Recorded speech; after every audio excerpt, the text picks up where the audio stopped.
एक गांव की बात है। गोपी नाम की गरीब लड़की अपनी माँ कोकिला के साथ रहती थी। वो रोजाना टोकरी में चूड़ी लेकर शहर बेचने के लिए जाती थी। पिछले कुछ दिनों से उसकी चूड़ियाँ बिक नहीं रही थीं। क्या हुआ मीरा बहन, आप आजकल मुझसे चूड़ियाँ नहीं खरीदती हैं? गोपी, वो हमारे यहाँ शहर में एक नया मॉल खुला है, वहाँ पर नई डिजाइन की चूड़ियाँ मिलती हैं। तेरा डिजाइन पुराना हो गया है, इसलिए मैं तुझसे चूड़ियाँ नहीं खरीदती हूँ। अब सब गोपी से चूड़ियाँ खरीदना बंद कर देती हैं। हे भगवान, आप मेरी कैसी परीक्षा ले रहे हो? मैं काफी दिनों से नुकसान झेल रही हूँ। ऐसा चलता रहा तो मैं अपना गुजारा कैसे करूँगी? तभी अहम वहाँ पर आता है। वो गांव का सबसे बदमाश और अमीर लड़का था। वो गोपी से शादी करना चाहता था। और गोपी, आज भी तुम्हारी चूड़ियाँ नहीं बिकी? अगर पैसों की जरूरत है तो मुझे बताओ, मैं तुम्हें पैसे दे दूंगा। अहम, भाग जा यहाँ से। मैं तुझे बहुत अच्छे से जानती हूँ। तू बहुत ही बिगड़ा बदमाश लड़का है। निकल, नहीं तो चप्पल से मार के भगाऊंगी। गोपी की आवाज सुनकर गांव के लोग वहाँ पर आ जाते हैं। वो अहम को बहुत मारते हैं। गोपी, तूने मेरी बेइज्जती की है ना, मैं इसका बदला तुझसे जरूर लूंगा। अब ऐसे ही काफी दिन गुजर जाते हैं। कोकिला गोपी का रिश्ता जिगर के साथ तय कर देती है। तभी अहम वहाँ पर आता है। सुनो जिगर, तुम इस लड़की से रिश्ता तोड़ दो, मैं तुम्हें पूरे 20 लाख रुपए दूंगा। ये सुनकर जिगर को लालच आ जाता है। वो गोपी से रिश्ता तोड़कर पैसे लेकर वहाँ से चला जाता है। क्यों रे अहम, तू क्यों मेरी बेटी की जिंदगी के पीछे पड़ा है?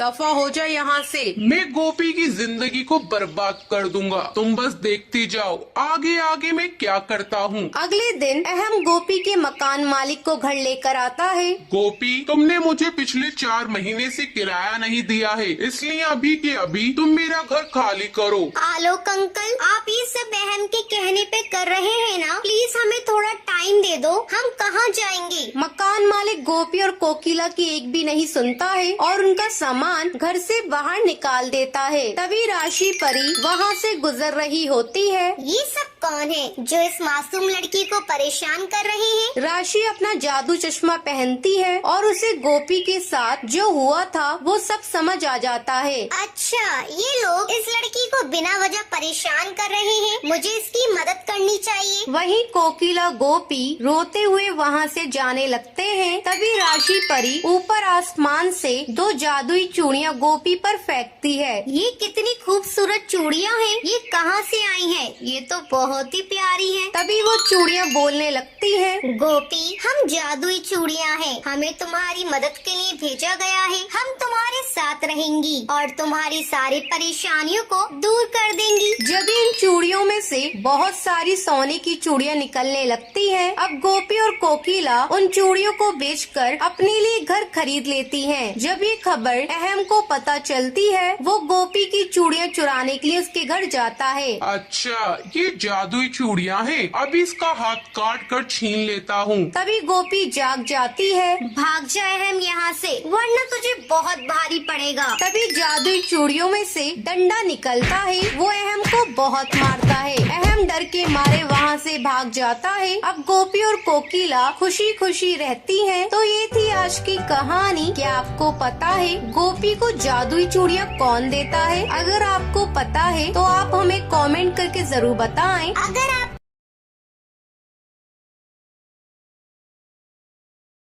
रामगढ़ के गांव में गोपी अपनी बेटी मीरा और विद्या के साथ रहती थी। वो लोगों के घरों में नौकरानी का काम करके अपने बच्चों का गुजारा करती थी। गरीबी के कारण वो लोगों के पुराने कपड़े अपने बच्चों को पहनाती थी। माँ, कब तक हम लोगों के उतरे हुए कपड़े पहनेंगे? काश हमारे पास भी बड़ा सा घर होता रहने के लिए। चल चल, इतने बड़े ख्वाब मत देख, जल्दी से पढ़ने के लिए स्कूल जा। माँ, आज स्कूल की छुट्टी है, दिवाली की वजह से स्कूल में साफ सफाई चल रही है। अच्छा चल ठीक है। सुन विद्या, मैं आज मीरा को अपने साथ काम पर लेकर जा रही हूँ। ये थोड़ा मेरा हाथ बटा देगी, वरना तुम दोनों घर पर एक दूसरे से लड़ती रहोगी। हाँ हाँ माँ, ले जाओ उसे। पागल मीरा को अपने साथ। क्या पागल कहा तूने मुझे? अभी तुझे बताती हूँ बंदरिया। मीरा बेटा रहने दे, वो छोटी है। चल जल्दी से मेरे साथ काम पर। अब गोपी मीरा को अपने साथ काम पर ले जाती है। सुन मीरा, तू जल्दी से सारे कमरों के झाड़ू लगा दे, मैं जब तक बर्तन धो देती हूँ। ठीक है माँ। अब मीरा घर में झाड़ू लगाने लगती है, तभी वो न्यूज़पेपर देखती है। ये तो आज का न्यूज़पेपर है, चलो जरा पढ़ के देखो क्या खबर आई है। मीरा न्यूज़पेपर पढ़ने लगती है, तभी उसकी मालकिन कोकिला उससे कहती है, ए नौकरानी की बेटी, तू क्या कर रही है? तूने मेरे अखबार को कैसे हाथ लगाया? तुम गरीबों का यही है, जरा सी छूट मिली नहीं, सर पे नाचना शुरू कर देते हो।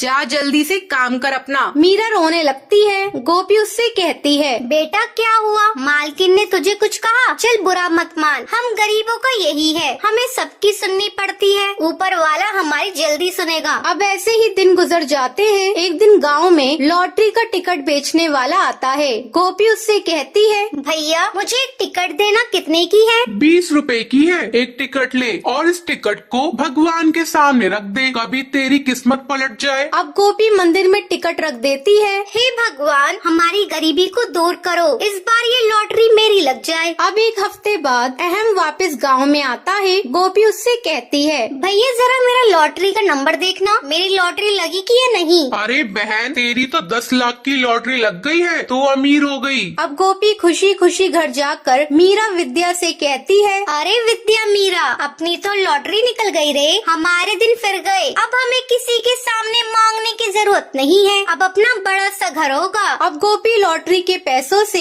एक घर खरीद लेती है और वो उसमें खुशी खुशी रहते हैं। तो ये थी आज की कहानी। क्या आपको पता है लॉटरी का टिकट कितने का था? अगर आपको पता है तो आप हमें कमेंट करके जरूर बताएं। अगर आपको ये वीडियो पसंद आई हो तो इसे लाइक और ऐसी कहानियाँ देखने के लिए मेरे चैनल को सब्सक्राइब करना ना भूलें।